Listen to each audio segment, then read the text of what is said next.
याजसाठी केला होता, याजसाठी केला होता अट्टाहास, शेवटचा दिस गोड व्हावा, आता निश्चिंतीने पावलो विसावा. कुंटलिया धावा तृष्णेची कवतूक वाटे झाली या वेचाचे. नाम मंगळाचे तेने गुणी, आता निश्चिंतीने पावलो विसावा. कुंटलिया धावा तृष्णेची तुका म्हणे मुक्ती परिणिली नोवरी, तुका म्हणे मुक्ती परिणिली नोवरी. आता दिवसचारी खेळी मेळी, आता निश्चिंतीने पावलो विसावा. कुंटलिया धावा तृष्णेची पांडुरंगा करू प्रथम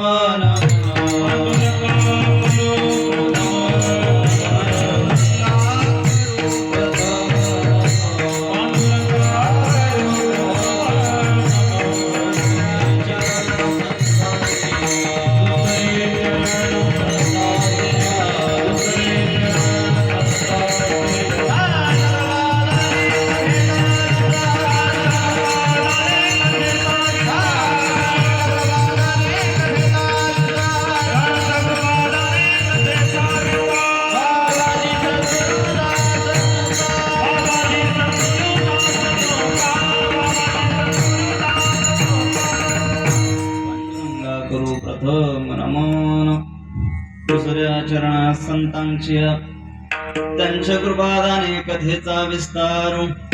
बाबाजी सद्गुरु दास तुका. ओम नमो ज्ञानेश्वरा, करुणा करा दयाळा, तुमचा अनुग्रह लाधलो पावन झालो चराचरी. आता हृदय हे आपुले चौफाळून भले, वरी वैसौ पाऊले श्री गुरूंची. जयांचे केले स्मरण, होय सकळ विद्यांचे अधिकरण.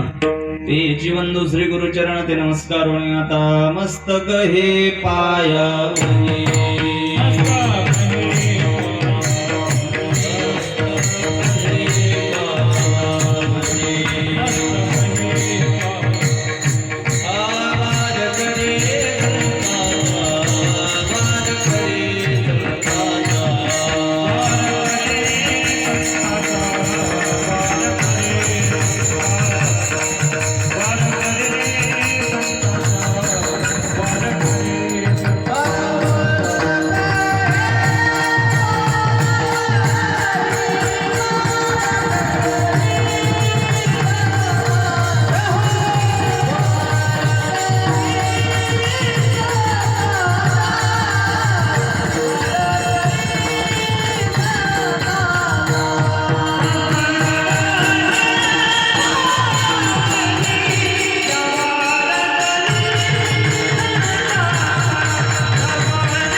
पायावरी वार करी संतांच्या याजसाठी केला होता अट्टाहास, याजसाठी केला होता अट्टाहास.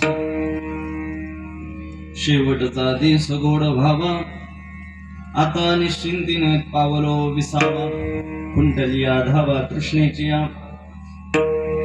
कवतूक वाटे झाली वेचाचे. नाम मंगळाचे तेने गुणी, आता निश्चिंतीने पावलो विसावा. कुंटलिया धावा तृष्णेची तुका म्हणे मुक्ती परिणिली नोवरी. आता दिवसचारी खेळी मेळी, आता निश्चिंतीने पावलो विसावा. कुंटलिया धावा तृष्णेची विठ्ठल.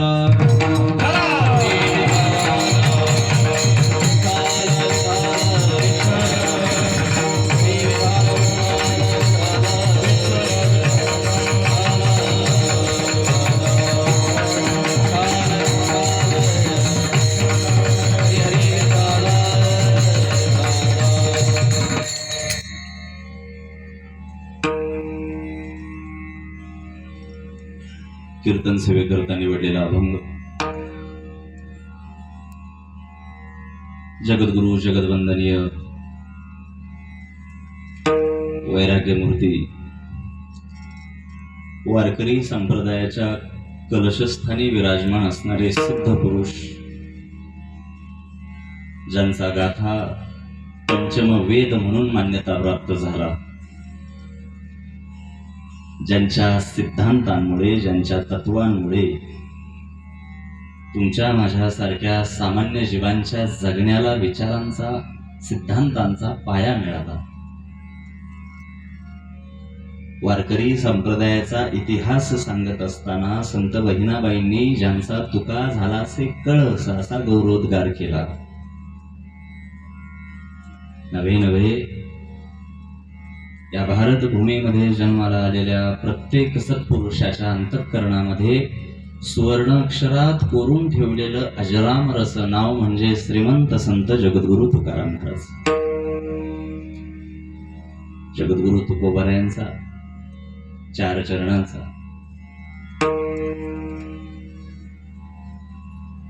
मानवी जीवनाची महत्वाकांक्षा कुठल्या संबंधानं, कुठल्या दृष्टीनं महत्वाची आहे याचं यथोचित आणि उत्कृष्ट असं मार्गदर्शन ज्या अभंगामध्ये आहे. आणि स्वतःच्याही जीवनाच्या संबंधानं साफल्यपूर्तीचा, यशस्वीतेचा जो उच्चार तुकोबारांनी ज्या अभंगामध्ये उद्धृत केलाय तो आजचा कदाचित तुकाराम महाराजांच्याही हृदयाच्या अत्यंत जवळचा असा, वारकरी संप्रदायाशी संबंधित असणाऱ्या प्रत्येक व्यक्तीला माहीत असावा असा चार चरणाचा सद्य परिस्थितीमध्ये अत्यंत उद्बोधक ठरेल, मार्गदर्शक ठरेल, सुंदर अशा अभंगावर आज विचार विनिमय करण्यासाठी, चिंतन करण्यासाठी आपण सगळेजण इथे एकत्रित आलोय. अभंगावर बोलण्यापूर्वी, अभंग विषय सुरू होण्यापूर्वी मला थोडासा परिचय, थोडा परिहार देणं कर्मप्राप्त आहे. थोर महापुरुषांच्या पदस्पर्शाने पावन झालेला आपला अहिल्यानगर जिल्हा, अहिल्यानगर जिल्ह्यातील हा सर्वांना हवा हवासा वाटणारा संगमनेर तालुका आणि तालुक्यातील सर्वांना परिचित असणारं श्री क्षेत्र पिंपळगाव देपा. सालबादप्रमाणे याही वर्षी गावात अखंड हरिनाम सप्ताह सुरू झाला. गेल्या अगणित वर्षांची परंपरा ह्या अखंड हरिनाम सप्ताहाला आहे. सांगताही येणार नाही सुरुवात कधी झाली, इतकी मोठी परंपरा या अखंड हरिनाम सप्ताहाला आहे. अखंड हरिनाम सप्ताहाचा आजचा चौथा दिवस आणि या चतुर्थ दिनी नारदांच्या गादीवर श्रीमद भगवान पांडुरंगाच्या समक्ष कीर्तन सेवेचे हे पुष्प अर्पण करण्यासाठी श्री क्षेत्र पिंपळगाव देपा गावातील संबंध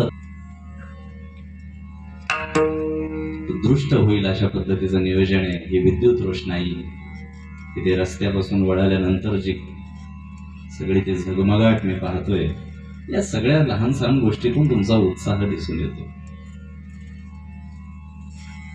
आणि म्हणून कदाचित मी नंतर विसरून जाईल म्हणून सुरुवातीलाच माझी एक सदिच्छा व्यक्त करतो. हा सप्ताह किती वर्षापासून सुरू आहे हे तुम्हालाही माहिती नाही, मलाही माहिती नाही, त्याचा निश्चित अंक आपल्याला सांगता येणार नाही. पण मी आज या नारदांच्या गादीवरून त्या विधात्याला एकच प्रार्थना करेल की इतक्या नीटनेटकेपणानं जर हा संत साहित्याचा जागर इथे सुरू राहणार असेल तर पुढचे फक्त 50 वर्ष नाही, आणखी 100 वर्ष नाही, तर चंद्र सूर्य तारे अस्तित्वात असेपर्यंत हा सोहळा जिवंत राहावा आणि येणाऱ्या पिढ्या पिढ्यांना वारकरी वाङ्मयाचा हा अमृताचा घोट घेता यावा. उत्कृष्ट गायक वृंद मला लाभलेत. कॅबिनेट मजबूत असलं की सरकार ते फार कौतुक वाटलं मला. पहिल्यांदाच इतकं गायन कोणाचं तरी पाहुलंय, फार उत्कृष्ट आहे, ज्याची टाळ्या वाजवायचा. गायन करत असताना त्याच्यामध्ये संतांचे अभंग आपल्या गायकीतून संतांच्या शब्दांचा पुनरुच्चार करत असताना संतांना त्या अभंगामध्ये, त्या अक्षरामध्ये कुठला भाव अपेक्षित आहे, तो भाव आपण गायकीतून उतरवण्याचा प्रयत्न करायला हवा, असे एक मानदंड गायकी क्षेत्राचा आहे, बघा पटलं तर. आणि तो भाव मला फार तुमच्या गायकीमध्ये आज जाणवला फार. आणि संप्रदायाला धरून तुम्ही काम करताय, हा जो गाण्यातला खरेपणा आहे तो तुम्ही टिकवा. फुकटचं चाललंय आजकाल, कोणाला सांगितलेलं आवडतं नाही आवडतं, पण एक तुमचा सहकारी म्हणून सांगेन की हाच अस्सलपणा तुमच्या गायनात असू द्या. अलीकडच्या काळात संप्रदायाचे नवीन ऍडमिशन झाले, त्यांनी फार बट्ट्यापोळ केलाय. ते चित्रपटाच्या चाली वगैरे आता ते झाकली मूठ, त्याच्यावर आपल्याला बोलायचं नाही, पण निश्चित अशीच गायकी आता मला सगळ्या चरणांवर ऐकायला मिळू द्या, प्रमाणांवर ऐकायला मिळू द्या. प्रवीण महाराजांचा फोटो आहे, त्यांचं नाव मला कळलं याच्यात. तुमचा फोटो नाही दाढीवाल्या बाबाचा, त्यांचा फोटो का नाही याच्यात? म्हणजे आजच तुम्ही आयात केलेले ते बाहेरून पाठिंबा दिले, तुम्ही उद्या नाही का? नाही नका येऊ द्या, आज झालं आपलं काम. उत्कृष्ट, खरंच छान गायला तुम्ही. चौधरी महाराज आहेत, ही सगळी मंडळी आहेत. कर्मधर्मसेवकांना थोडं कार्यक्रम सुरू व्हायला आज उशीर झालाय. मला माझं गाव थोडं चाकण MIDCच्या हद्दीत येतात. त्यांना काही बुंदी नामटी शिकवता तुम्ही? मला तो दिवस पाहिजे की ज्या दिवशी त्या बुंदी आमटीच्या जागी मेनूच्या समोर आज कीर्तनाला कुठला अभंग आहे तो अभंग लिहिलेला असेल. आपल्याला त्या दिवसाची वाट पाहायची. आणि म्हणून सुरुवातीला मी माझी एक भूमिका स्पष्ट करतो की अलीकडल्या काळात काही लोक ह्या व्यासपीठाकडे मनोरंजनाच्या दृष्टीनं पाहायला लागली. तो दुर्दैवानं त्यांच्या बुद्धीचा भाग असेल, पण आज एक गोष्ट निक्षून सांगतो की हे व्यासपीठ आमच्या स्वाध्यायासाठी, ज्ञानार्जन करण्यासाठी संतांनी आम्हाला दिलेलं आहे. मनोरंजनाच्या हेतून याच्याकडे पाहायचं नाही. हा, आमच्यातल्या काही लोकांनी उघडली आहेत विनोदाची दुकानं, त्याला काही पर्याय नाही, पण हे व्यासपीठ मनोरंजनाचं नाही. आणि म्हणून सुरुवातीला मी माझी भूमिका स्पष्ट करतोय की इथं आलेल्या कुठल्याही व्यक्तीचे आज मनोरंजन होईल की नाही, करमणूक होईल की नाही, याच्याशी मला घेणं देणं नाही. पण हो, इथून जात असताना प्रत्येक व्यक्तीच्या पदरात आज मी संत साहित्याचा विचार मात्र नक्की टाकून जाईल, हा माझा वचननामा आहे. आणि जितक्या पोटतिडकीनं मी अभंग विषयावर आता बोलेल, तितक्याच पोटतिडकीनं, तितक्या एकाग्रतेनं तुमची शांतता आणि एकाग्रता मला अपेक्षित आहे. विठ्ठल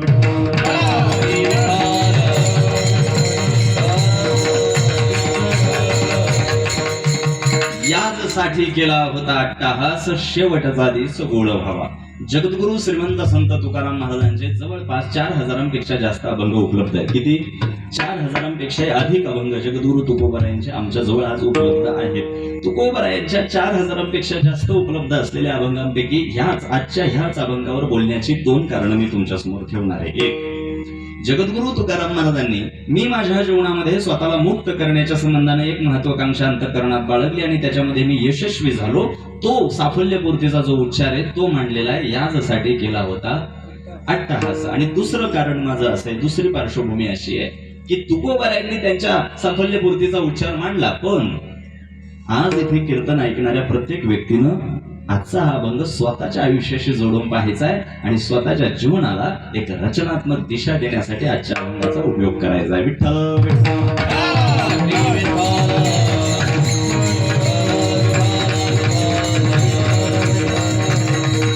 वारकरी संप्रदायाच्या कळसावर विराजमान असणारे सिद्ध पुरुष जगद्गुरु तुकाराम महाराज. जगद्गुरु तुकाराम महाराजांचं समाज मनाचं जे निरीक्षण होतं ते प्रचंड तगडं होतं, प्रचंड मजबूत होतं.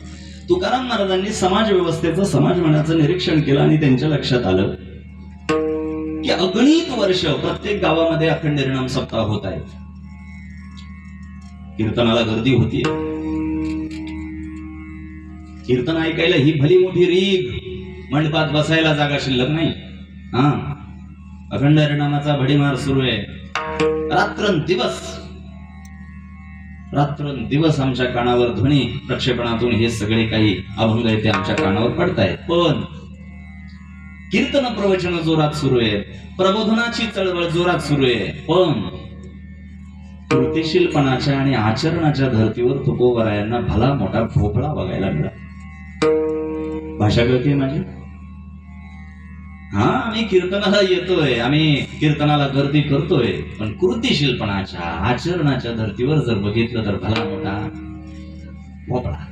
आणि तुकोबारायांनी सकल संतांनी हे थोडंसं समाज मनाचं जे निरीक्षण केलं त्याच्यातून लक्षात आलं की आता फक्त सांगून जमणार नाही, आता इकडे लक्ष द्या. आता फक्त सांगून जमणार नाही, आता फक्त बोलून जमणार नाही, आता आचरून दाखवण्याची वेळ आहे. आम्ही वैकुंठवासी आलो याची कारणासी. बोलिले जलुसीचाच भावे वरताया, बोलिले जलुसीचाच भावे वरताया, बोलिले जलुसीचाच भावे वरताया, बोलिले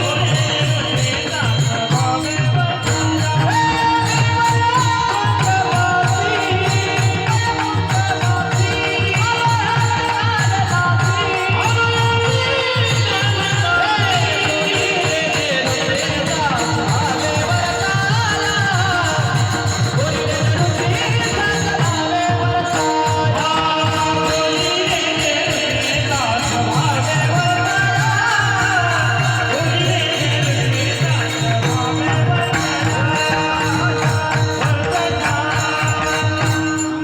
वैकुंठवासी.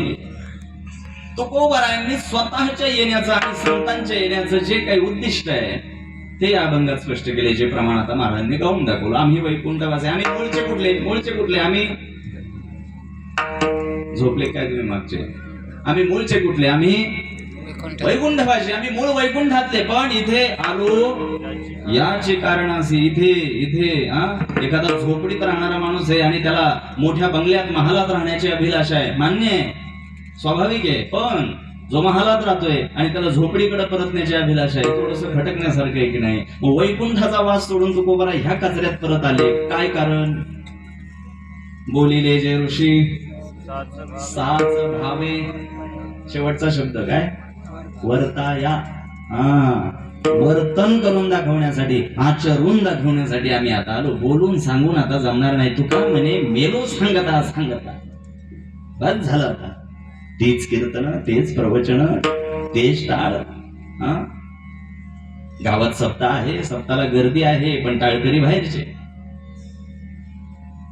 गावात सप्ताह आहे, सप्ताह कुठला आहे? गावचा. गायक कुठले? मला माहित नाही तुमचे गाव कुठले, पण तुम्ही ह्या गावचे नाही हे मात्र कळतं. बस हे अलीकडच्या काळात तुम्हाला वाटत असेल की आम्ही फार मोठा परमार्थ करतोय, तुम्ही भोपळा आहे परमार्थाच्या नावाने. गावचा सप्ताह आहे ना, टाळ घेऊन कोण उभं पाहिजे?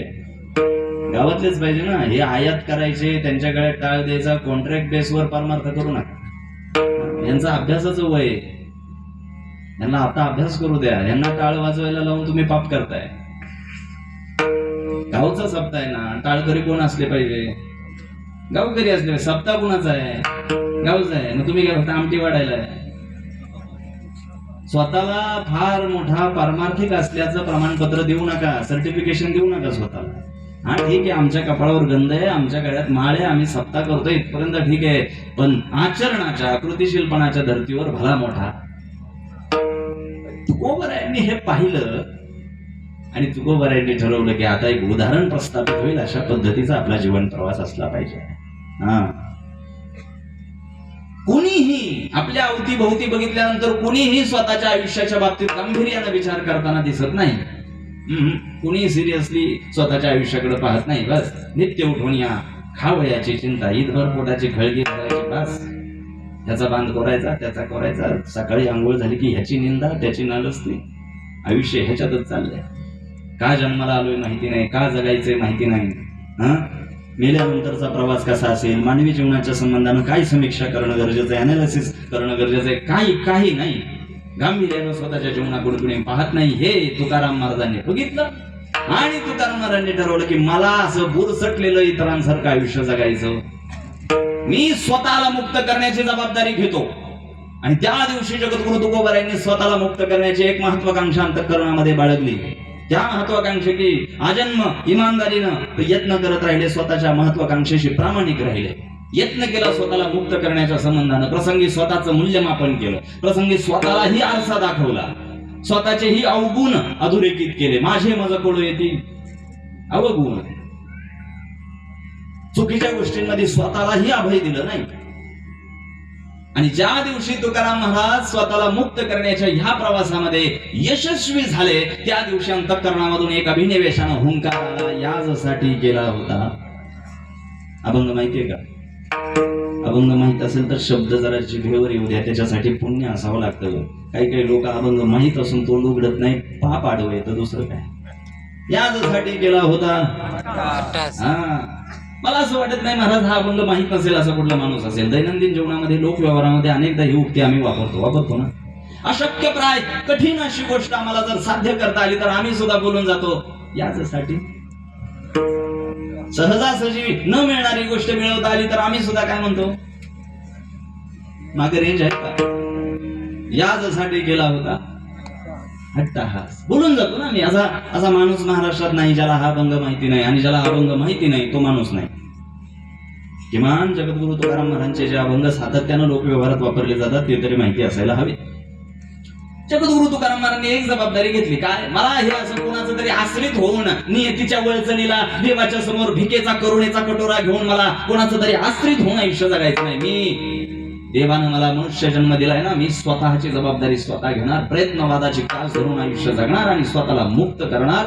ही महत्वाकांक्षा अंतःकरणात बाळगली आणि त्या महत्वाकांक्षेमध्ये जगद्गुरु तुकाराम महाराजांना ज्या दिवशी यश प्राप्त झालं त्या दिवशी छातीला हात लावून महाराज म्हणतात, याजसाठी केला होता अट्टहास. ही अभंगाची सरळ सरळ पार्श्वभूमी. प्रस्तावना मजबूत केल्याशिवाय विषय प्रवेश सोपा जात नाही. आपल्याला भागवा करायची नाही. ही अशी प्रस्तावना समजून घेतल्यावर विषय प्रवेश करतो. काय आजच्या अभंगाचा विषय, की आम्हाला स्वतःला मुक्त करण्याच्या दृष्टीने प्रवास सुरू करता यायला हवा जो तुकाराम महाराजांनी केला. तुकाराम महाराजांकडे केवळ एक संत म्हणून पाहून दुर्लक्ष करू नका. सगळ्यात मोठा अन्याय आम्ही संतांवर करतोय तो हा करतोय की त्यांना केवळ संत म्हणून देवाऱ्यात कोंडून ठेवलं, स्वतःच्या सहजीवनामध्ये उतरवलं नाही त्यांना. आजच्या कीर्तनामध्ये तुकोबरायांकडे एक मार्गदर्शक मित्र म्हणून, वाटाड्या म्हणून पाहिजे. व्यक्तिमत्व विकासाच्या दृष्टीने आजच्या अभंगाकडे पाहिजे. माझं काम तरुण पिढीसाठी आहे. ही 50-60च्या पुढची गिराईक माझी नाही. आणि तरुण पिढीसाठी काम करत असताना मी सातत्यानं माझ्या युवा वर्गाला सांगतो की तुम्ही व्यक्तिमत्व विकासावर लक्ष दिलं पाहिजे. पर्सनॅलिटी डेव्हलपमेंट हा विषय जितका महत्वाचा आहे तेवढा कुठलाही विषय महत्वाचा नाही. कारण तुमच्या आयुष्यात कुठल्या गोष्टी घडणार, सकारात्मक नकारात्मक कशा गोष्टी किती घडणार, हे सगळं तुमच्या व्यक्तिमत्वावर अवलंबून. आणि व्यक्तिमत्व विकासासाठी सगळ्यात महत्वाचा अभंग जर कोणता असेल तर तुकोबारायांचा हा अभंग, विठ्ठल विठ्ठल.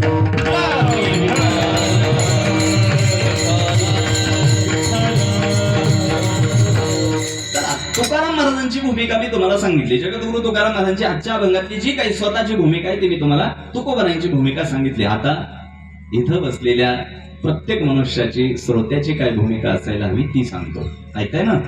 ऐकताय का? इथं बसलेल्या आपल्या सगळ्यांची काय भूमिका असली पाहिजे ती सांगतो. तुकोबारायांची भूमिका लक्षात आली की मी स्वतःला मुक्त करण्याविषयी एक महत्वाकांक्षा अंतःकरणामध्ये बाळगली आणि त्याच्यात मला जेव्हा यश प्राप्त झालं त्या दिवशी तुकोबाराय म्हणतात, यासाठी गेला होता अट्टहास. चला, इथे उपस्थित असलेल्या आपल्या सगळ्यांची काय भूमिका असली पाहिजे आजच्या अभंगाप्रती, ती अशी असली पाहिजे की आजचं कीर्तन झाल्यानंतर, चैतन्य महाराजांचं कीर्तन ऐकून झाल्यानंतर जेव्हा तुम्ही प्रसाद घ्याल, बुंदी आमटी भात खाल आणि ती आमटी भात बुंदी खाऊन घरी गेल्यानंतर जेव्हा तुम्ही पाठ टेकाल, झोपण्याच्या तयारीत असाल, तेव्हा दिवा विझवायच्या अगोदर, झोपण्याच्या अगोदर, डोळे मिटायच्या अगोदर आज स्वतःच्या मनाला एक प्रश्न विचारायचा. काय विचारायचा? मी माझ्या जीवनामध्ये आजपर्यंत अशी किती कर्म आणि किती कामं केलेली आहेत की ज्या कर्मांकडे, कामांकडे पाहून मला म्हणता येईल की यासाठी केला होता. ही उक्ती मला स्वतःसाठी वापरता येईल अशी काही कामं मी माझ्या जीवनात केली आहेत का, एवढं स्वतःला विचारायचं.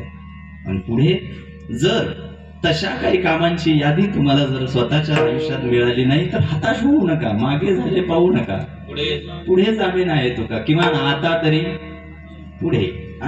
इथून पुढं आम्हाला आजच्या रात्री जरी ती यादी नाही बनवता आली, इथून पुढच्या आयुष्यामध्ये ठरवायचं की मी माझ्या जीवनाला उद्याच्या सूर्योदयापासून अशी सुधारित आवृत्ती देईल. माझ्या जीवनामध्ये माझ्या आयुष्याची दशा आणि दिशा बदलण्यासाठी अशा पद्धतीचं मार्गक्रमण मी करेल. क्षितिजाच्याही पलीकडे पाहून अभ्यासानं मी माझं आयुष्य अशा पद्धतीनं जगेल की आयुष्याच्या शेवटच्या टप्प्यात मला स्वतःची पाठ ठोकून म्हणता येईल की यासाठी केला होता अट्टहास. शपथ घ्यायची आज यासाठी केला होता अट्टहास. स्वतःच्या बाबतीत म्हणता आलं पाहिजे, स्वतःचे पाठ फुटकून म्हणता आलं पाहिजे. उद्यापासून असं आयुष्य जगायचं. याच्यासाठी कीर्तन आहेत, आचरणाच्या कृतिशीलपणाच्या धर्तीवर बदल करण्यासाठी कीर्तन आहेत. तुम्हाला तुमचं रंजन करण्यासाठी मी इतक्या लांब आलेलो नाहीये. काय मिळवायचंय आम्हाला या अभंगांमधून, काय मिळवायचंय आम्हाला या कीर्तनांमधून, काय शिकायचंय आम्हाला अखंड हरिनाम सप्ताहांमधून, तर हे शिकायचंय की मनुष्य जन्म कशा पद्धतीने सार्थकी लावावा, की आयुष्याच्या शेवटच्या टप्प्यात स्वतःच्याही पाठ ठोकून आपल्याला स्वतःला म्हणता आलं पाहिजे की यासाठी केला होता. गावात शाळेचं बांधकाम सुरू असेल, माझ्या नावाची एक वीट तिथं असावी, यासाठी केला होता अट्टास. आपल्या मुलांच्या व्यतिरिक्त इतरांच्याही मुलाच्या अभ्यासाचा भार आम्ही उचलावा, शिक्षणाचा खर्च आम्ही उचलावा, यासाठी केला होता अट्टास. आमच्या मुलीच्या लग्नामध्ये आमची 20 ते 30 लाख रुपये खर्च करण्याची ऐपत असेल, तर त्यातले 10-12 लाख रुपये खर्च करून उरलेल्या पैशामध्ये समाजातल्या काही दुर्बल घटकांच्या मुलांच्या शिक्षणाचा आम्ही खर्च उचलावा, यासाठी केला होता. हे टप्पे आम्हाला स्वतःच्या जीवनाचे ठरवून घेता आले. त्या दिवशी संतांची सुद्धा नजर आमच्यावर पडेल आणि त्यांना आमचा कौतुक वाटेल, अभिमान वाटेल. कीर्तन याच्यासाठी. अनेक महाराष्ट्राच्या इतिहासामध्ये अनेक अशी नावं आहेत की ज्यांच्या जीवनाकडे पाहिल्यानंतर आजच्या या अभंगाची उक्ती सार्थ ठरते की यासाठी केला होता अट्टास. 19व्या शतकामध्ये महाराष्ट्रातल्या रत्नागिरी जिल्ह्यामध्ये एक पोरग जन्माला आलं. जन्माला आल्यानंतर स्वातंत्र्य चळवळीचं खूळ त्या पोराच्या डोक्यामध्ये कोणीतरी घातलं.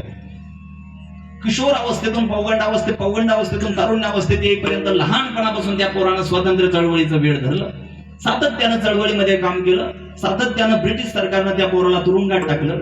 भारतीयांच्या मनामध्ये ब्रिटिश शासनाच्या विरोधात असंतोष निर्माण केल्याचा ठपका त्याच्यावर ठेवण्यात आला. सारखं त्या पोराला तुरुंगात डांबण्यात आलं. आणि एक दिवस असा उजाडला की ज्या ब्रिटिश सरकारनं सातत्यानं त्या पोराला तुरुंगात टाकलं होतं, त्याच ब्रिटिश सरकारने एक दिवशी त्या पोराला लोकमान्य ही पदवी बहाल केली. तेव्हा तो पोरगाही म्हणाला याचसाठी केला होता अट्टाहास. माझ्या आवडीची जी काही व्यक्तिमत्व होऊन गेली महाराज, त्यातलं एक महत्वाचं माझं आवडतं नाव म्हणजे आपल्या देशाचे माजी पंतप्रधान अटल बिहारी वाजपेयी. मी राजकीय दृष्ट्या उदाहरण देत नाही, सामाजिक दृष्ट्या देतोय. हे व्यक्तिमत्व असं होतं, अटलजी जेव्हा आपल्या देशाचे पहिल्यांदा पंतप्रधान झाले, त्यांचा पंतप्रधान पदाचा जो कार्यकाळ होता पहिला, तो 13 दिवसाचा होता. किती जुनी खोड माहित असेल तर माना हलवा. किती दिवसाचा? 13 दिवसाचा होता. खचले नाही, हरले नाही, खचून गेले नाही, काम करत राहिले, संघटनात्मक काम करत राहिले, चळवळ करत राहिले, उभी केली चळवळ. पुन्हा दुसऱ्यांदा पंतप्रधान झाले आणि त्यांचा दुसऱ्या पंतप्रधान पदाचा जो कार्यकाळ होता तो फक्त 13 महिन्यांचा होता. किती? 13 महिन्याचा. थांबले नाही, मागं वळून पाहिलं नाही, काम करत राहिले, खचले नाही, कायम स्वतःला ऊर्जित अवस्थेत ठेवलं, काम करत राहिले. आणि एक दिवस असा उजाडला की सलग 5 वर्ष म्हणून देशाचं पंतप्रधान पद भूषवणारे उत्कृष्ट पंतप्रधान म्हणून त्यांना सर्वोच्च असा भारतरत्न पुरस्कार देण्यात आला. त्या दिवशी त्यांचाही आत्मा म्हणाला असेल याचसाठी केला होता अट्टाहास. आणखी काही उदाहरण देण्यापेक्षा मी आता ह्या विषयाचा शेवट करत असताना ह्या गादीशी संबंधित असणारा एक दाखला देतो. ज्या वारकरी संप्रदायाचं प्रतिनिधित्व करण्यासाठी आज आपण इथे सगळे उपस्थित आहोत, या वारकरी संप्रदायाच्या इतिहासामध्ये स्वानंद सुखनेवासी सद्गुरू जोग महाराज नावाचं एक सुवर्णपान होऊन गेलं. 1917 साली स्वानंद सुखनेवासी जोग महाराजांनी आळंदीमध्ये वारकरी शिक्षण संस्था स्थापन केली. वारकरी वाङ्मयाचं शास्त्रोक्त शिक्षण देणारी एकमेव वारकरी शिक्षण संस्था जोग महाराजांची, बाकीच्या नाही. अलीकडल्या काळामध्ये तुम्ही ज्या टीव्हीला बातम्या पाहता, ह्या संस्थेत हे घडलं, त्या संस्थेत ते घडलं, हे सगळे उदरनिर्वाहाचे कारभार आहेत. त्या वारकरी शिक्षण संस्था नाही. वारकरी शिक्षण संस्था अधिकृत असेल ती फक्त जोग महाराजांची संस्था, ज्या संस्थेमध्ये आजही विद्यार्थ्यांना फी नाही आणि शिक्षकांना पगार नाही. 100 वर्ष झाले. मला मुद्दा काय सांगायचा आहे, 1917 ते आता 2017ला 100 वर्ष त्या संस्थेला पूर्ण झाले. 100 वर्ष होऊन गेल्यानंतर सुद्धा आज जेव्हा त्या संस्थेतून आमच्यासारखे नवयुवक वारकरी वाङ्मयाचं शिक्षण घेऊन जेव्हा समाजामध्ये ज्ञानोबा तुकोबारायांचा सिद्धांत पेरताना जोग महाराजांचा आत्मा स्वर्गातून पाहत असतील, तेव्हा त्यांचा आत्माही म्हणत असेल की याचसाठी केला होता अट्टाहास. साधा सरळ विषय. आम्ही सुद्धा ही जी उदाहरणं तुमच्या समोर ठेवली, आम्ही सुद्धा आजपासून एक धारणा घेऊन जगायचं काय, मी माझ्या वाट्याला आलेलं विधिवत कर्म पार पाडत असताना इथून पुढच्या जीवनामध्ये स्वतःच्या आयुष्याला अशी सुधारित आवृत्ती देण्याचा प्रयत्न करील की मलाही म्हणता येईल की याचसाठी केला होता. बाबा, समाजामध्ये चांगली कामं करणारी माणसं आहेत, तशी वाईट कामं करणारी सुद्धा आम्हाला ती स्वीकारावी लागतील. आम्हाला त्यांना नाकारून जमणार नाही. जिथे सूर्य आहे तिथे चंद्र, जिथे दिवस आहे तिथे रात्र आहे, जिथे सुख आहे तिथे दुःख आहे. तसं चांगली कामं करणारी माणसं आहे तिथे वाईट कामं करणारी सुद्धा मला स्वीकारावी लागतील. पण महाराज, चांगली कामं करणारी माणसं आहेत, वाईट कामं करणारी माणसं आहेत, आम्ही हे स्वीकारलं. अडचण अशी झाली की वाईट कामं करणारी माणसं अशा आविर्भावात वाईट कामं करायला लागली जणू काही देवानं तो मागता त्यांना दिला.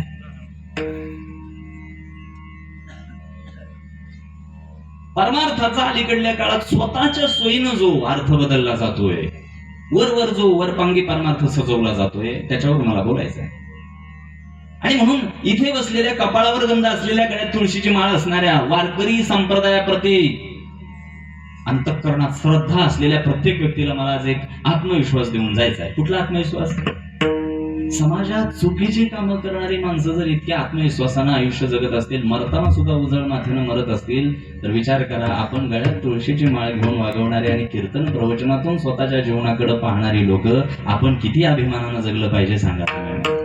आपण अभिमानानं जगलं पाहिजे, स्वाभिमानानं जगलं पाहिजे. मी पाहतो समाजामध्ये काय, जी चुकीची कामं करणारी माणसं आहेत ती सुद्धा उजळ माथेनं फिरतात. तुरुंगात गेली तरी कॅमेरे पुढे अशी छाती काढून जातात. सध्या एक बाबा फार गाजतोय टीव्हीला, कुणीच बोलायला तयार नाही त्याच्यावर.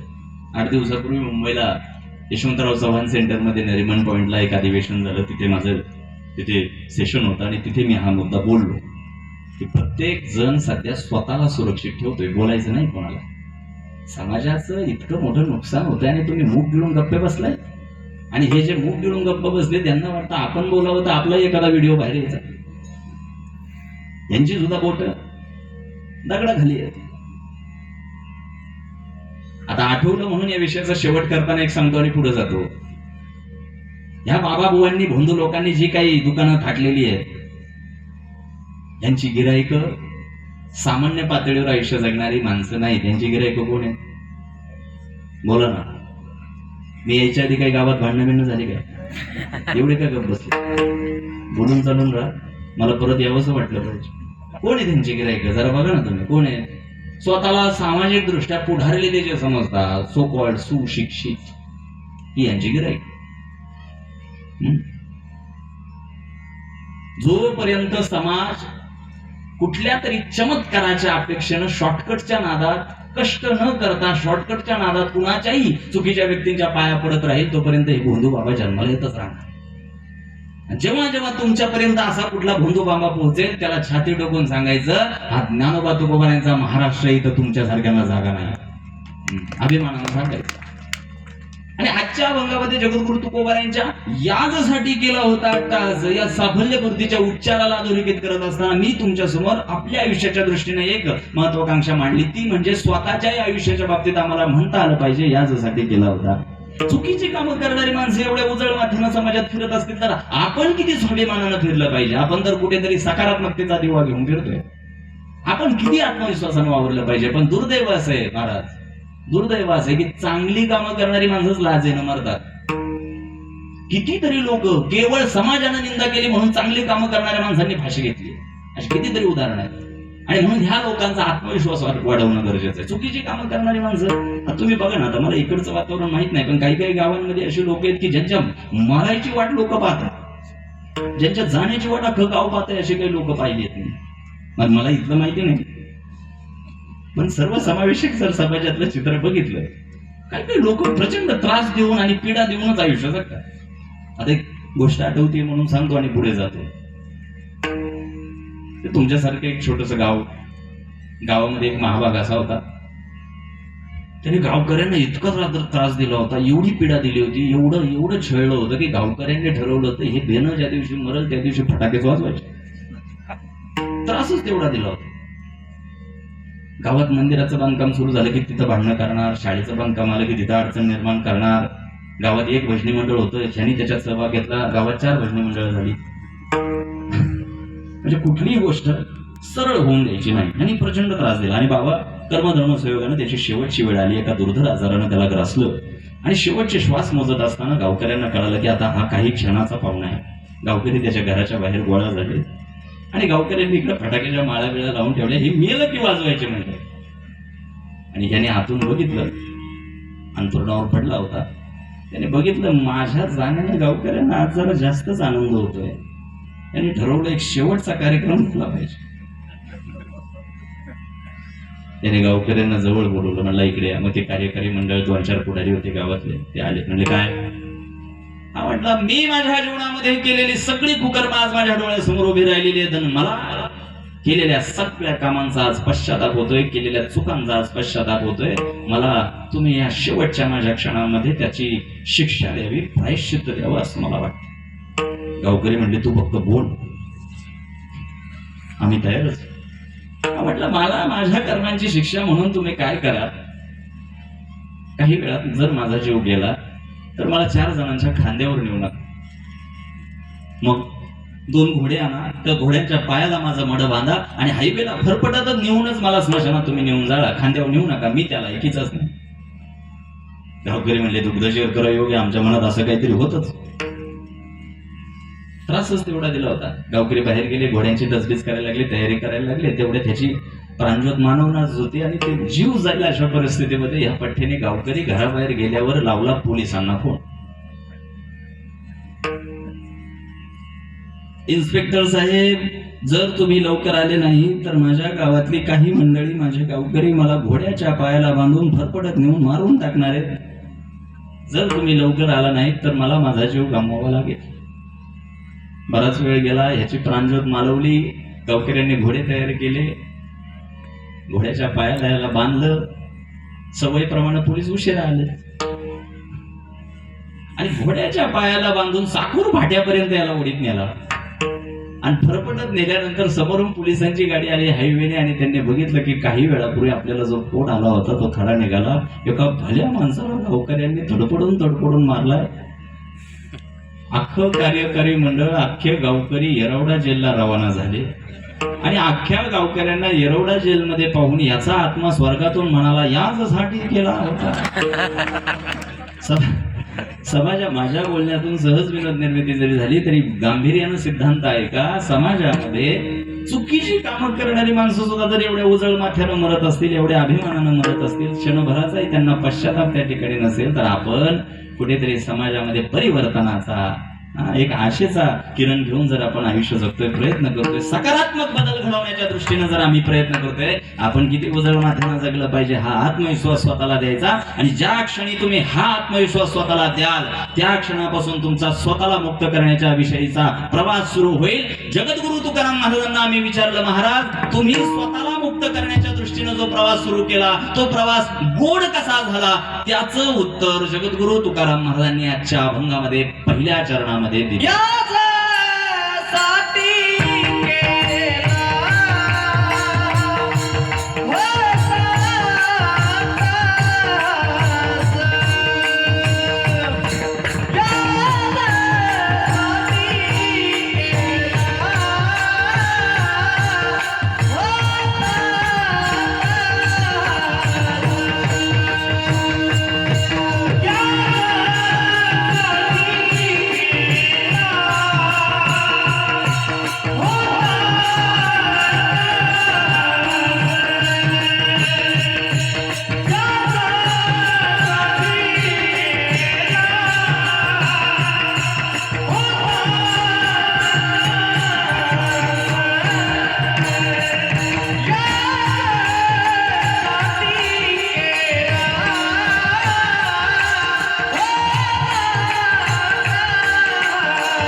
आता असं माझ्या जीवनामध्ये मला आज तो दिवस बघता आलाय की मला स्वतःच्या बाबतीत म्हणता आलं की यासाठी केला होता. स्वतःला मुक्त करण्याच्या दृष्टीनं एक महत्वाकांक्षा मी माझ्या अंतःकरणात बाळगली. प्रसंगी स्वतःलाही माफ केलं नाही, स्वतःलाही आरसा दाखवला. दिसो नये जना ऐसे करी नारायणा या उक्तीवर येऊन भामचंद्र भंडाऱ्यावर जाऊन साधना केली. विठो तुझे माझे राज्य नाही अनिकाचे काज. बस तू आणि मी, तू सांगायचं मी ऐकायचं, मी बोलायचं तू ऐकायचं. इतक्या प्रामाणिकपणे स्वतःवर स्वतःच्या विकासावर काम केलेल्या तुकोबरायांनी शेवटचा दिस गोड व्हावा हा जो उच्चार केलेला आहे ना, तो आयुष्याच्या शेवटाबद्दल नाही केलेला आहे. शब्दशः अर्थाभंगांचा घेऊ नका. शेवटचा दिस गोड व्हावा म्हणजे आयुष्याचा शेवट नाही. मग स्वतःला मुक्त करण्यासाठी जो प्रवास सुरू केला होता त्या प्रवासाचा शेवट गोड झालाय. शेवट तो भला माझा भाऊ गोड झाला. शेवट बदनामीचा होता का म्हणे. शेवट कसं झालं पाहिजे, गोड झाला पाहिजे. चला इकडे लक्ष द्या, ताट बसा. आपल्याही जीवनाचा आपल्याही या प्रवासाचा शेवट गोड व्हावा यासाठी काय करावं लागेल, काय करावं लागेल बाबा, काय करावं लागेल. आपल्यालाही स्वतःला मुक्त करावं लागेल. काय करावं लागेल, काय करावं लागेल, स्वतःला. आता इथं बसलेला एखादा बुद्धिवादी प्राणी म्हणेल चैतन्य महाराज आम्हाला कोणी काय बांधलंय का मुक्त करायला. तुम्ही बांधले गेलेले आहात. तुम्ही काय, आम्ही सुद्धा बांधलो गेले. काम क्रोध लोभ मोह पुढे मत्सर हे जे विकार आहेत या विकारांनी आम्हाला काय केलंय, बांधलेलं आहे. जोपर्यंत ही घाण आतमध्ये अडकलेली आहे ना तोपर्यंत स्वतःला मुक्त झाल्याचं सर्टिफिकेट देता येणार. ऐकताय का, सुरुवातीपासून शेवटपर्यंत. तुम्ही जरा चांगलं ऐकणारे दिसताय म्हणून बोलतो. मी लहान होतो, 4-5 वर्षाचा, मला आठवतंय. स्वतःला मुक्त करणं म्हणजे काय असतं सांगतो, ऐका. लहान होतो, 4-5 वर्षाचा, म्हणजे आतापासून एक 25 वर्षापूर्वीची गोष्ट. शाळेतून दुपारचं घरी आलो होतो आणि माझे वडील शेतात निघाले होते. मी वडिलांना म्हटलं मला तुमच्यासोबत शेतात यायचं. म्हटले चल. वडिलांसोबत शेतात गेलो आणि त्या दिवशी वडिलांच्या शेतामध्ये ते गवताची वळई रचायचं काम चालू होतं. तुम्ही काय म्हणता त्याला, वळई. बस जमलं आपलं. ते वळई रचायचं काम चालू होतं आणि मग महाराज मी काय केलं, वडिलांना खुश करायच्या नादात जोशात त्या गवताच्या कडव्याच्या पेंड्या तिथं बांधून ठेवल्या होत्या. त्या उचलायच्या आणि फेकायच्या वडिलांकडे, उचलायच्या फेकायच्या वडिलांकडे. मी ते फेकायला सुरुवात केली. आता झालं काय, ते जोशात ते कडव्याची एक बारीक रिकाम्या जागा भरा ना, एक ठेवू नका टाकू. असं मला जो शब्द माहिती तो शिळक. मला तर वाटलं मी लय लांब आलोय, मग जमतंय आपलं. आमचं चाकण आणि तुमचं काय 1-1.5 तासाचं अंतर असं. ती जी शिळक असते ना, शिळक ती अशी डोळ्यांनाही दिसणार नाही, अशी बारीक असते. काय झालं, त्या जोशात आहे ना, त्या उत्साहात ती बारीक शिळक आहे ना ती नखाच्या आणि बोटाच्या मध्ये घुसली. सलायला लागलं. माझं जगणं हराम झालं. माझं खाण्यात लक्ष लागेना, माझं गाण्यात लक्ष लागेना. घरी गेलो, आईने माझ्या आवडीची मेथीची भाजी केली होती, ती पण गोड लागेना. का, शिळक. गावात सप्ताह होता, कीर्तनाला जाऊन बसलो, महाराजही छान बोलत होते, तरी माझं लक्ष लागेना. का, शिळक. तीच माणसं, तेच आयुष्य, तेच घर, सगळं रोजचं तेच, तरी माझं लक्ष कशात लागेना. का, का, शिळक. थोडं सोपं करून सांगतो. रोज आम्ही ज्यांच्या मांडीला मांडी लावून जेवण करतो, रोज ज्यांच्या अवतीभोवती आमचा सहवास असतो, ज्यांच्यावर प्रेम असल्याचा आम्ही दावा करतो, ज्यांना आम्ही आपली माणसं म्हणतो, त्या आपल्याच माणसांच्या बद्दल एक ईर्षेची आणि मत्सराची शिळक इथे आतमध्ये फसलेली आहे. ईर्षेची आणि मत्सराची शिळक जोपर्यंत आपण उपटून बाहेर फेकत नाही तोपर्यंत स्वतःला मुक्त झाल्याचं सर्टिफिकेट आम्ही देऊ शकत नाही. साधी सरळ गोष्ट. ईर्षेची जी शिळक आहे ना महाराज, मत्सराची जी शिळक आहे ती आपल्याला उपटून बाहेर काढावी लागेल. हेही काही जणांना समजलं नसेल तर अजून सोपं करून सांगतो. उद्या चाकूर पाट्यावर गेले, हायवेला गेले, संगमनेरला गेले, आठवड्याच्या बाजाराला गेले आणि तिथे तुम्हाला 60 लाखाच्या फॉर्च्युनर मधून उतरताना एखादा शेठ दिसला, अंगावर चांगले कपडे, हातात चांगली महागातली उपकरणं, कोट्टीच्या घरातली गाडी, ज्याच्याकडे पाहून एक संपन्नतेचं आयुष्य असल्याचा आभास त्या ठिकाणी निर्माण व्हावा. 60 लाखाच्या फॉर्च्युनर मधून उतरून सुद्धा महाराज जर त्याच्या चेहऱ्यावर समाधान नसेल तर समजायचं शेळक अजून. कळतंय का? आता एवढंही सोपं करून सांगून ज्यांना कळालं नाही त्यांनी जेवल्याशिवाय जाऊ नका हा.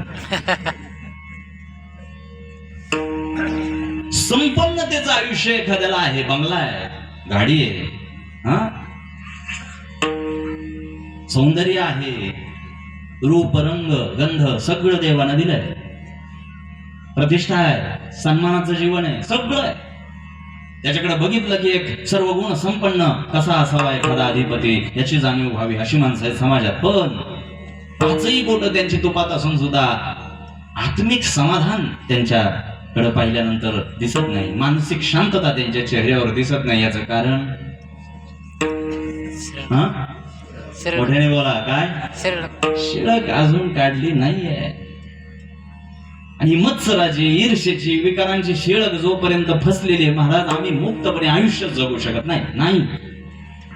आणि जगद्गुरु तुकाराम महाराजांनी सगळ्यात महत्वाच्या असणाऱ्या गोष्टीवर पहिलं काम केलं, स्वतःला मुक्त करण्याचा प्रवास सुरू केला, जो आपला अजून करायचा बाकी आहे. गोबरायांनी केला, योग्य वेळी केला आणि फक्त प्रवास सुरू करून थांबले नाही. मग त्या महत्वाकांक्षेशी इमाने एक प्रामाणिक राहून, स्वतःशी प्रामाणिक राहून स्वतःला मुक्त करण्याचा जो यत्न तुकोबारायांनी केला, एक दिवस असा उजाडला की तुकाराम महाराज ज्या मुक्तीसाठी यत्न करत होते ती मुक्ती डोळ्यासमोर येऊन उभी राहिली. स्वतःला घेतलेल्या, हाती घेतलेल्या प्रवासामध्ये यशस्वी झाल्याचं पाहून जगद्गुरु तुकोबाराय त्यांच्या साफल्यपूर्तीचा उच्चार आजच्या अभंगात मांडतात. याचसाठी केला होता शेवटचा दिवस गोड व्हावा. पहिल्या चरणाचा सारांश झाला.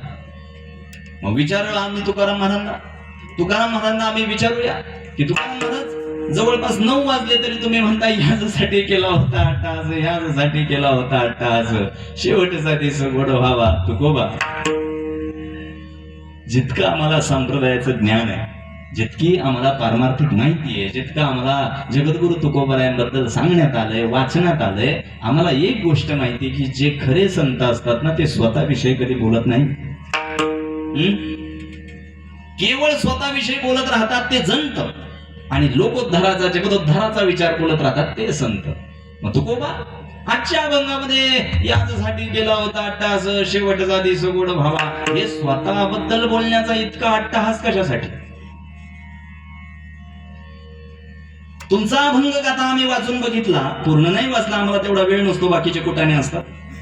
पण तुमच्या अभंगांमध्ये बघितल्यानंतर पाहण्यात आलं, आजही ते दिसून येतं की तुमचा अभंग आणि शब्द केवळ जगदोद्धाराचा आणि लोककल्याणाचा विचार मांडतो. पांडुरंगाच्या भक्ती व्यवहाराच्या पलीकडे तुम्ही कधी काही बोलताना आम्हाला दिसले नाही. म्हणा आज तुम्ही या अभंगामध्ये स्वतःविषयी बोलताय. स्वतःविषयी बोलू नये हा वारकरी संप्रदायाला, अखिल मानव जातीला घालून दिलेला मानदंड तुम्ही स्वतःच मोडला की काय? प्रश्न पडतो. यासाठी केला होता अट्टहास, हे जे तुम्ही स्वतःविषयी बोलताय, हा बोलण्याचा अट्टहास कशासाठी? याचं उत्तर तुकोबारायांनी अभंगाच्या द्वितीय चरणामध्ये आमच्या समोर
काय तुम्हाला?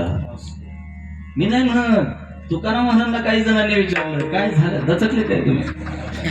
तुकाराम महाराजांना काही जणांनी विचारलं झालंय की तुम्हाला? तुम्ही 9 वाजले तरी तुमचं चाललंय यासाठी गेला होता 8 यासाठी. अहो जेवायचे आमटी बुंदी भात मेनू याचा. तुम्ही 9 वाजले घड्याळा का बघा, यासाठी गेला होता 8 काय झालं काय तुम्हाला? हा? तुकाराम महाराजांना आम्ही विचारूया तुकाराम महाराजांना. कधीही स्वतःविषयी न बोलणारे तुम्ही आज स्वतःविषयी बोलताय. यासाठी केला होता 8 शेवटचा दिवस गोड बाबा तुकोबारायांनी आज स्वतःविषयी बोलतोय, स्वतःच्या साफल्यपूर्तीचा विचार मांडतोय. याचं कारण अभंगाच्या द्वितीय चरणात दिलं. आता निश्चिंतीने पावलो विसावा, खुंटलिया धावा तृष्णेची या. माझी तृष्णेची धावा खुंटली. तृष्णा म्हणजे इच्छा. तृष्णा म्हणजे काय? इच्छा. हा, मी सध्या लोकमान्य टिळकांनी तुरुंगात असताना जे भगवद्गीता रहस्य लिहिलंय, भगवद्गीतेवर जो प्रबंध लिहिलाय, मी सध्या त्याचा अभ्यास करतोय. त्या प्रबंधामध्ये लोकमान्य टिळकांनी तृष्णात्मक कर्म असा एक शब्द वापरलाय महाराज. तृष्णात्मक कर्म म्हणजे काय? ज्या कर्मांपासून तुमची तृष्णा वाढतच राहते ती तृष्णात्मक कर्म माणसाला थांबवता आली पाहिजे. आता हे आपले चौधरी महाराज थाप टाका. हा बघा, त्यांनी थाप टाकली, त्याच्यातून नाद ब्रह्म तयार झाला. की थाप टाकल्यानंतर मृदंगातून जो नाद निर्माण होतो तो पुन्हा पुन्हा पुन्हा पुन्हा कानाला ऐकावं असं वाटतो. हे तृष्णात्मक कर्म आहे. ह्या गायक वृंदांनी एखादी आलापी आळवली आणि एखाद्या गान रसिकाला पुन्हा पुन्हा पुन्हा पुन्हा ती आलापी ऐकतच राहावीशी वाटेल. हे तृष्णात्मक कर्म आहे.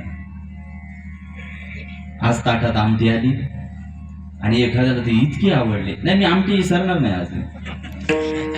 ते मला बरं कुणी पाठवले, मी आता संपल्यावर बघतो व्हॉट्सअपला, ते मला पाठवले किंवा मला तरी पाठवू नका ना. एखाद्याच्या ताटात आज आमटी आली आणि त्याला आज इतकी आवडली ती, त्याला ती पुन्हा पुन्हा पुन्हा पुन्हा घ्यावीशी वाटली. हे तृष्णात्मक कर्म आहे, ज्यांनी तृष्णा वाढत राहते. यांच्या गायनातून, यांच्या मृदंगातून, लावणी मृदंग श्रुती टाळ घोष, जणू काही नाद ब्रह्म इथे अवतारावा, सरस्वतीचं कृपादान जिवंत आम्हाला प्राप्त व्हावं, अशा पद्धतीची अनुभूती या कीर्तन मंडपामध्ये एखाद्याला यावी. पुन्हा पुन्हा पुन्हा पुन्हा तो नाद अनुभवायला मिळावा असं जेव्हा वाटतं ते तृष्णात्मक कर्म आहे. थोडं जड जाईल म्हणून सोपं करून सांगतो. जगद्गुरु तुकाराम महाराजांनी ही तृष्णात्मक कर्म आणि यांची जी धाव आहे ना ती थांबवली.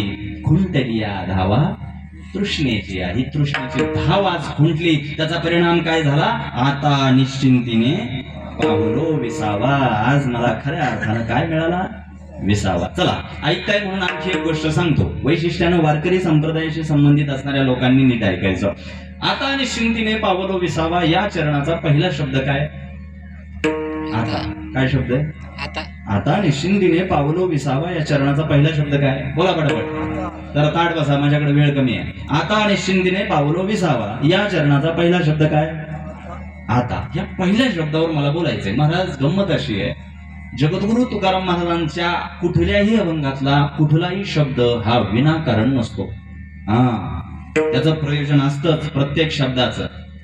कुठल्या तरी कवीनं उदरनिर्वाहासाठी केलेली शब्दांची जुळवाजुळव म्हणजे संतांचे अभंग नाही. हे जरा लक्षात घ्या. आयुष्यामध्ये आलेल्या अनुभवांची, आयुष्यामध्ये त्या त्या वळणावर आलेल्या अनुभवांची अभिव्यक्ती म्हणजे संतांचे अभंग आहे. आपलं जगणं समृद्ध करणारं ते सोनं आहे, साहित्य सोनियाच्या ठाणी. त्याच्यामुळे अभंगांकडे गांभीर्यानं बघायचं, एक एक शब्द पाहायचा. आता दुसरं चरण जे गाऊन दाखवलं त्याचा पहिला शब्द काय? आता. काय प्रयोजन असेल या आता शब्दाचा? अभ्यासाअंती माझ्या लक्षात आलं, आता शब्द जो तुकोबारायांनी वापरलाय तो ह्या अंगानं वापरलाय.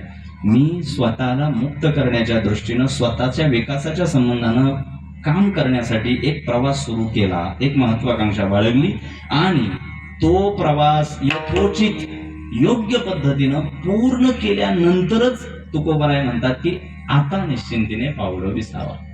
त्यांनी स्वतःला प्रमाणित करण्याची घाई केली. भाषा कळते का माझी? चला सोपं करून सांगतो. गेल्याच वर्षी काकड आरतीला गावात उभा राहिला आणि त्याचं म्हणणं आहे की ह्या वर्षी माझ्या नावाच्या अलीकडे हरिभक्त पारायण लिहायचं. गेल्या वर्षी एकदाच वारीला गेलाय, एकदा, अजून दुसऱ्या वर्षी जातोय की नाही माहित नाही. त्याचं म्हणणं आहे की लोकांनी मला महाराज म्हणावं. एवढी घाई कशासाठी? स्वतःला प्रमाणित करण्यासाठी ही जी घाई सामान्य पातळीवर आपण करतोय, स्वतःला सर्टिफिकेट जे देतोय ना ते थांबवलं पाहिजे. स्वतःशी प्रामाणिक राहायचं. आणि तुकोबार आहे, स्वतःला मुक्त करण्याच्या दृष्टीने मी जो प्रवास आखला होता तो प्रवास पूर्ण केलाय. स्वतःशी प्रामाणिक राहून स्वतःला मुक्त केल्यानंतर मी म्हणतोय की आता आता आता आधी नाही, आता. जगद्गुरु होण्याची पात्रता राखणारे तुकाराम महाराज स्वतःच्या नावाच्या अलीकडे कधी कीर्तन केसरी लिहिताना दिसले नाही. कॅबिनेट मधल्याला कळेल मी काय बोलतो. अलीकडल्या काळात काय काय काय उपाध्या आल्या, मला कधी कधी हसायला येते. मृदंगाचार्य, तुमच्या एक क्षेत्रामध्ये फार उपाध्या भारी भारी. मी परवा तर एकाच्या नावाच्या अलीकडे वाचलं, तालमणी. हा कुठला मणी? म्हणजे हे जर आता 2-4 वर्षातले तालमणी असतील तर वैद्य बाबा कोण मग? असेच. आता गायनाचार्य तुमचं ठीक आहे, मला फार भावलं तुमचं गायन, पण काही जण ताल सुराचा पत्ता नाही आणि पत्रिकेत गाणं गंधर्व, त्यांचा गंधर्व हाणला पाहिजे टाळाने. मी फार फार सौम्य पद्धतीनं मी आज घेतोय, नाही तर माझी ह्या बाबतीतली भूमिका फार तिखट आहे. कुठल्या दिशेला चाललोय आपण लोकांना घेऊन? तुम्ही राग आळवताना तो राग आळवताय असं भासलं पाहिजे, राग काढताय असं दिसता कामा नये. काही जण राग काढतात लोकांवर. इतकं कर्कश काय? मी मूल्यमापन करत नाहीये, मी वास्तव सांगतोय. आणि दोष ह्यांचा सुद्धा आहे, फक्त आपल्या लोकांचा नाही. ह्यांना तेच ऐकायचंय. मला विषयांतर होईल म्हणून तिकडे अधिक पद्धतीने जायचं नाही. मी पुन्हा मूळ विषयाकडे तुमचं लक्ष आकृष्ट करतोय. स्वतःला प्रमाणित करण्याची घाई मनुष्य प्राण्यानं जी केली ती तुकाराम महाराजांनी केली नाही. स्वतःला जो प्रवास आवश्यक होता स्वतःच्या विकासाच्या संदर्भाने तो प्रवास पूर्ण केला आणि मग म्हणाले आता निश्चिंतीने पावलो विसावा. चला पुढचा शब्द घ्या. आता निश्चिंतीने. एक एक शब्द बोलू, आज 11 वाजले तरी चालते. आता निश्चिंतीने पावलो विसावा. दुसरा शब्द काय? निश्चिंतीने. तुकोबार यांनी निश्चिंतीने हा शब्द जो वापरला तो ह्या अनुषंगाने वापरला असेल. मी जे मिळवलंय, मी स्वतःला मुक्त करण्यासाठी जो प्रवास प्राप्त केलाय, जो साध्य केलाय ना प्रवास, त्याच्या बाबतीत माझ्या मनामध्ये कुठलाही संदेह नाही, शंका नाही. आता निश्चिंतीने. शब्द काय? निश्चिंतीने. 1.5 मिनिटात सांगतो निश्चिंती कशाला म्हणतात. तिकडे मुंबईमध्ये मंत्रालयामध्ये एखाद्या मंत्र्याच्या केबिन मध्ये बसलेला IAS अधिकारी डोळ्यासमोर आणा. काय म्हणतोय मी? तिकडे मंत्रालयात राज्यकारभार सांभाळणारा मंत्र्यांचा एखादा सचिव जो IAS अधिकारी आहे त्याचा चेहरा डोळ्यासमोर इकडे आणा. आणि इकडे पिंपळगाव देपा पंचकृषीतला भाताच्या शेतात काम करणारा एक सामान्य शेतकरी डोळ्यासमोर आणा. इकडे कोण आहे? ज्याला रोज संध्याकाळी गाडीत बसत असताना करोडांच्या थैल्या गाडीत मिळतात. आणि इकडे कोण आहे? दिवसभर कष्ट करून त्याला मिरची भाकर खायला मिळते. आणा डोळ्यासमोर ही 2 व्यक्तिमत्व. आणि त्या मला पटकन माझ्या भाबड्या प्रश्नाचं उत्तर. या 2 व्यक्तींपैकी कोणाच्या जीवनामध्ये तुम्हाला समाधान दिसेल? शेतकरी.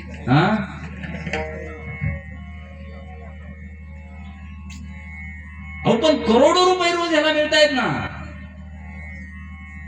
शेतकऱ्याचं पारडं तुम्ही जड दाखवलं याचं कारण असं आहे, करोडो रुपयांच्या पिशव्या रोज गाडीत येत असून सुद्धा त्याच्या मनाला एक गोष्ट माहिती आहे की हे करोडोंच्या पिशव्या जरी रोज गाडीत आल्या तरी हे माझ्या कष्टाचं, माझ्या हक्काचं नाही. आणि इकडे दिवसभर प्रामाणिक कष्ट करून संध्याकाळी फक्त मिरची भाकर जरी खायला असली ना, मिरची भाकर का असे ना, ती माझ्या कष्टाची आहे. ही निश्चिती त्याच्या अंतःकरणात, त्याला निश्चिती म्हणतात. मिरची भाकर असू द्या पण ती मी मिळवलेली आहे ह्याची निश्चिती त्या शेतकऱ्याच्या अंतःकरणात असते. तसं जगद्गुरु तुकाराम महाराज आता निश्चिंतीने पावलो विसावा याचा आशय असा सापडला की हे जे काही प्राप्त केलंय, जो प्रवास साध्य केलाय ना, तो मी केलेला आहे. स्वतःची जबाबदारी स्वतः घेऊन कुठल्या भावाक गेलो नाही, कुठल्या भक्ताक गेलो नाही, कुठल्या देव ऋषीक गेलो नाही. प्रसंगी देवाकडूनही मदत मी मागितली नाही. देवाकडूनही मी मदत मागितली नाही. माझ्या युवा पिढीला, युवा सहकार्यांना, तरुण बांधवांना मी सांगतोय, आयुष्य असं जगायचं, स्वतःची जबाबदारी स्वतः घेऊन जगायचं. तुकोबारांसारखं तालुक्याच्या आमदारासंग ओळख झाली की पोरग छाती काढीत घरी येतं. आता आपल्याला घाबरायचं काही कारण नाही, आता आपल्याला कशाची चिंता नाही. त्यालाच कमी पडायला लागले तुझं काय? जगाच्या बापाशी सख्य निर्माण असून सुद्धा तुकोबारायांनी देवाकडून सुद्धा मदत घेतली नाही आणि आम्ही कोणाच्या ओळखी घेऊन मिरवतो.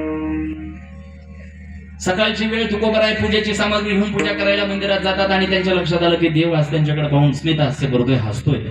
तुकोबारायांनी विचारलं काय झालं असायला. देव म्हटले तुकोबा, लाखो लोक करोडो लोक रोज माझ्या दर्शनासाठी येतात, पण त्यांच्यापैकी फक्त दर्शनासाठी येणारे किती आणि मागणारे किती याचा जर निवाडा करायचा झाला तुकोबा, मागणाऱ्यांची संख्या जास्त आहे. तुकोबा म्हणले देवाचं तू ते लोकांचं नको सांगू, ते लोकांचं जर कटाळा आला म्हणून मी तुझ्यापाशी आलो, ते लोकांचं पुराण सांगू नको, तू माझ्या पुरतं काय असेल तर बोल. भाषा तुकोबारांची फार वस्तुनिष्ठ होती.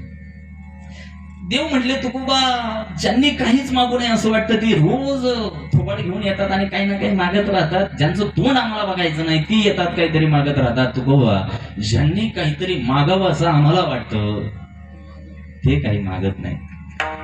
तुकोबा म्हणले 9:15 वाजले, तू गोल गोल फिरून बोलू नको, तू मुद्द्याचं बोल. आता देवानं धाडस केलं आणि देवानं सांगितलं तुकोबा, माझी विनंती अशी आहे, माझी अपेक्षा अशी आहे की तुम्ही सुद्धा माझ्याकडे काहीतरी मागावं. हे शब्द तुकोबारायांनी ऐकले, तळपायाची आग मस्तकात गेली. तुकोबारायांच्या रागानं लाल बंद झाले, हातातली पूजेची सामग्री खाली ठेवली आणि एक नेत्रकटाक्ष देवाकडे टाकला आणि प्रखर नजरेनं देवाकडे पाहत तुकोबाराय कडाडले. होईन तो भोग भोगीन आपुला, माझ्या वाट्याला आलेले भोग भोगायला मी समर्थ आहे. तू मला मनुष्य जन्म दिलायस, मग अमर्याद अशा बुद्धीचा वापर करून स्वतःची जबाबदारी स्वतः घेऊन प्रयत्नवादाची कास धरून मला जे मिळवायचे ते मी मिळवण्यासाठी समर्थ आहे. तू चोंबडेपणा करायचं कारण नाहीस. गटेवर हात ठेवायचा आणि आशीर्वाद द्यायचं काम कर. तुला आम्ही मागणाऱ्यातले वाटलो. देवानं काहीतरी मागा म्हणणं तुकोबारायांना स्वतःच्या परमार्थाचा अपमान वाटला. तुला आम्ही मागणाऱ्यातले वाटलो की काय? ती भली मोठी रांग लागली तिकडे मागायला, त्यांना दे, मला गरज नाही त्याची. तू का म्हणे त्याचे कळले आम्हा वर्म, जे जे कर्म धर्म नाशवंत, ती खेळणी लोकांना दे, मला नको दाखवूस. हा स्वाभिमानी बाणा प्रत्येक परमार्थिकाचा असला पाहिजे. देवाची सुद्धा मदत घेत नाही तुकोबाराय, देवाची सुद्धा. आणि इथं आमची जरा बड्या माणसासंग ओळख झाली की आम्ही डमरू वाजत पडतो. कोणाचं घेऊन बसलाय तुम्ही? जन हे सुखाचे, पुढे दिल्या घेतल्याचे प्रमाण भक्ती पाठ केल्या, पुढं काय नुसता भोपळा. इथं तोंडात अभंग चित्त सगळं आमटी काय तुमचं. जगद्गुरु तुकोबारायांचा आता निश्चिंतीने पावलो विसावा हा जो उद्धृत विचार आहे तो ह्या संबंधाने की तुम्ही जे काही मिळवाल ते स्वतःच्या जबाबदारीवर मिळवायचे. हे माझ्या युवा सहकार्यांना मला सांगायचंय. व्यक्तिमत्व विकास अशा पद्धतीनं करायचा की आम्हाला कोणाचं तरी आश्रित होऊन आयुष्य जगायचं नाही. स्वतःची जबाबदारी स्वतः घेऊन ज्या दिवशी आमचं आयुष्य शेवटच्या टप्प्यात असेल त्या दिवशी स्वतःची पाठ थोपटून आम्हाला म्हणता आलं पाहिजे की यासाठी केला होता अट्टा. जगद्गुरु तुकाराम महाराजांनी हा जो दुसऱ्या चरणातला विचार उद्धृत केला की आता निश्चिंतीने पावलो विसावा, त्याचा सरळ सरळ आशय असा आहे की मी काय केलं, स्वतःला मुक्त केलं आणि ह्या प्रवासामध्ये मला कुठलाही आता संदेह शंका माझ्या मनात नाही. आता निश्चिंतीने पावलो विसावा, खुंटली या धावा तृष्णेची. पुन्हा पुन्हा मी तुकाराम महाराजांना विचारूया, महाराज महाराज महाराज महाराज तुम्ही यासाठी केला होता अट्टा असं सांगितलं, आम्ही ऐकलं. आता निश्चिंतीने पावलो विसावा, खुंटली या धावा तृष्णेची आम्ही ऐकलं. पण महाराज आज तुम्ही स्वतःविषयी फारच कौतुकानं बोलताय. इतकं कौतुकानं स्वतःविषयी कधी तुम्हाला बोलताना आम्ही पाहिलं नाही. तुकाराम महाराज आज तुम्ही फार कौतुकानं बोलताय स्वतःविषयी.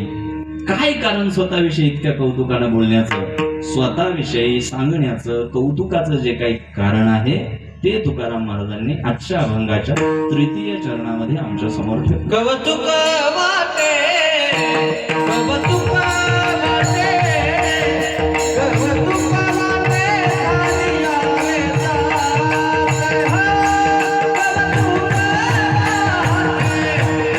कौतुक वाटे,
काय झालंय काय तुम्हाला?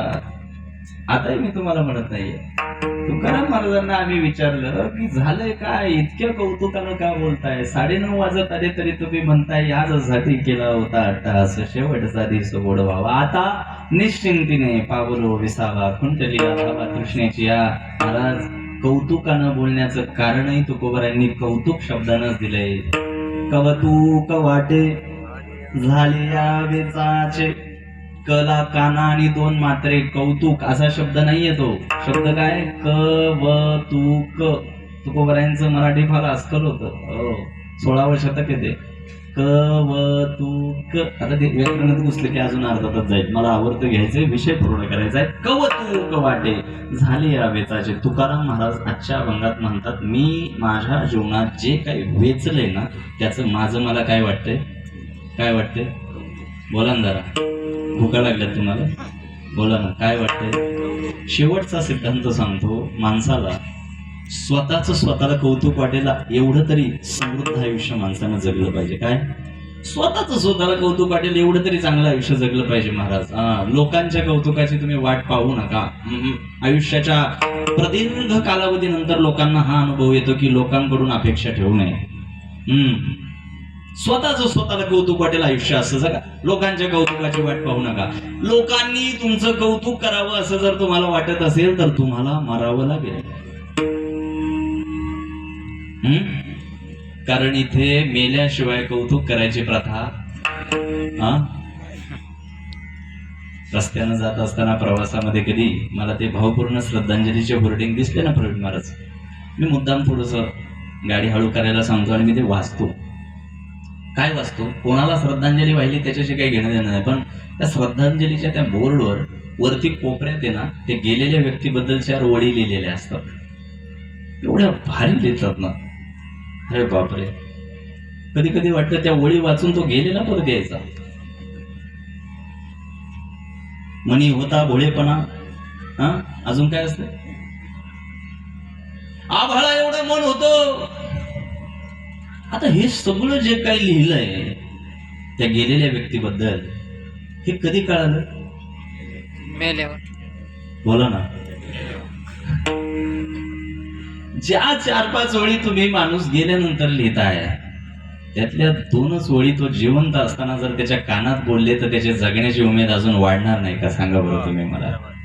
नाही, माणूस एवढ्या पोत्या मनाचा झालाय ना, कौतुक करायचंच नाही. तुकोबारायांनी जे द्रष्टे महात्म्य असण्याचा जो पुरावा दिलाय तो हा दिलाय की लोकांकडून कौतुकाची अपेक्षा नाही. मला कौतुक वाटते. कवतुक वाटे झाली या वेचाचे. हो, काही दिवसापूर्वी महाराज देहूला तुकोबारायांचा वैकुंठ गमन सोहळा झाला. माझं गाव देहूच्या पंचक्रोशीत येतं. तुकोबारायांच्या मातीतला माझा जन्म असल्या कारणानं दरवर्षी आम्ही तुकोबारायांच्या विधोत्सवाला वैकुंठ गमन सोहळ्याला तिथे देहूत जातो.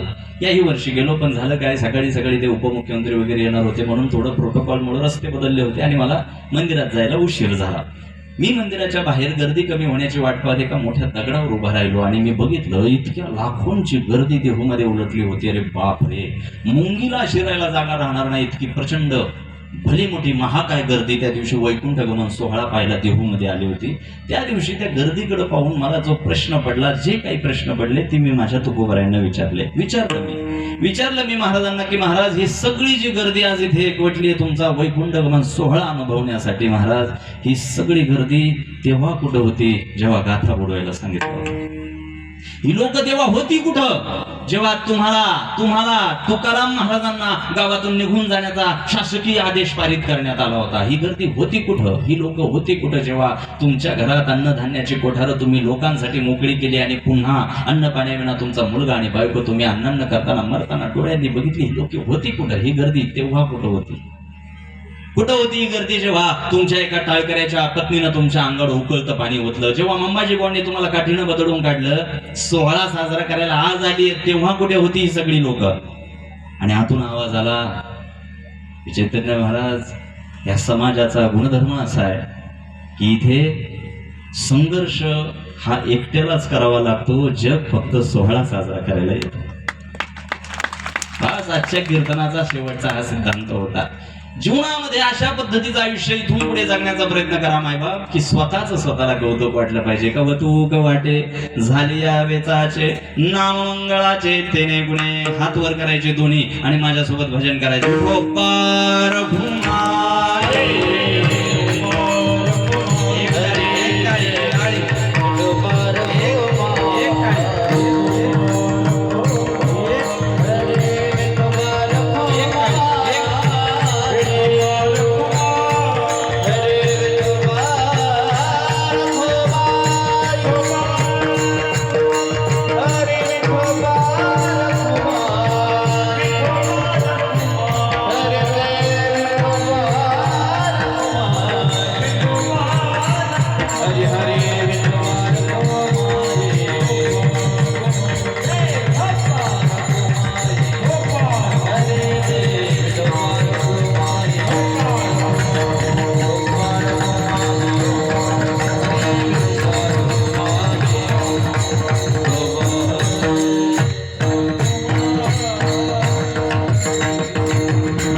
साठी केला होता अट्टाहास, शेवटचा दिस गोड भावा. आता निश्चिंतीने पावलो विसावा, खुंटलिया धावा तृष्णेची या. कौतुक वाटे झाली या बेचाचे, नाम मंगळाचे तेने गुणे. माझ्या जीवनामध्ये मी एक महत्वाकांक्षा स्वतःला मुक्त करण्याच्या दृष्टीने उभी केली आणि आज ज्या मुक्तीसाठी मी आयुष्यभर यत्न केला ती मुक्ती आज नव्या नवरीसारखी नटून माझी वाट पाहतीये. हा उच्चार तुकोबारायांनी अभंगाच्या शेवटच्या चरणामध्ये.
मुक्ती परिणिली नोवरी, आता दिवसचारी खेळी बेळी. ज्या मुक्तीसाठी आयुष्यभर इतका यत्न केला ती मुक्ती आता नव्या नवरीसाठी नटून उभी आहे. तुकाराम महाराज म्हणतात आता आम्ही मुक्तीची वाट नाही पाहत, मग मुक्ती आता नव्या नवरीसारखी नटून आमची वाट पाहते. तुका म्हणे मुक्ती परिणिली नोवरी, आता दिवसचारी खेळी वेळी. अभंग निरूपण यथोचित आणि यथावकाश करण्याचा माझा प्रामाणिक प्रयत्न राहिलेला आहे. त्याला कितपत न्याय देता आला हे तुम्ही जाणा.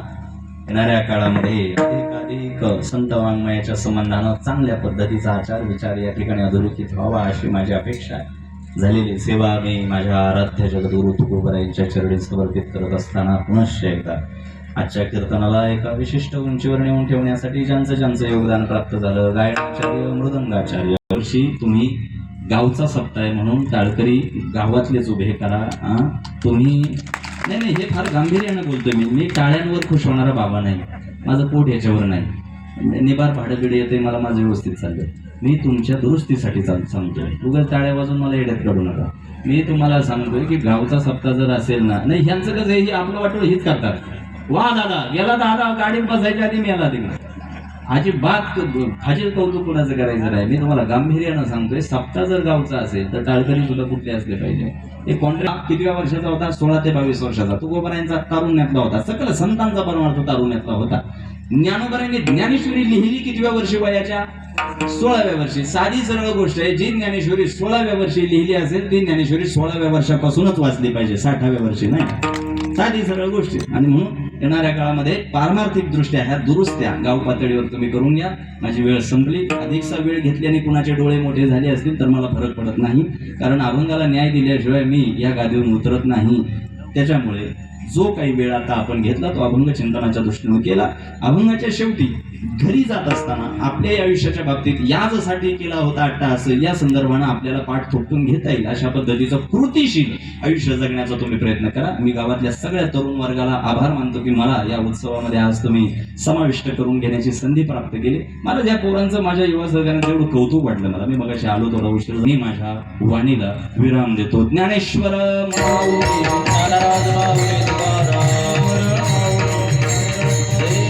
विठ्ठल जय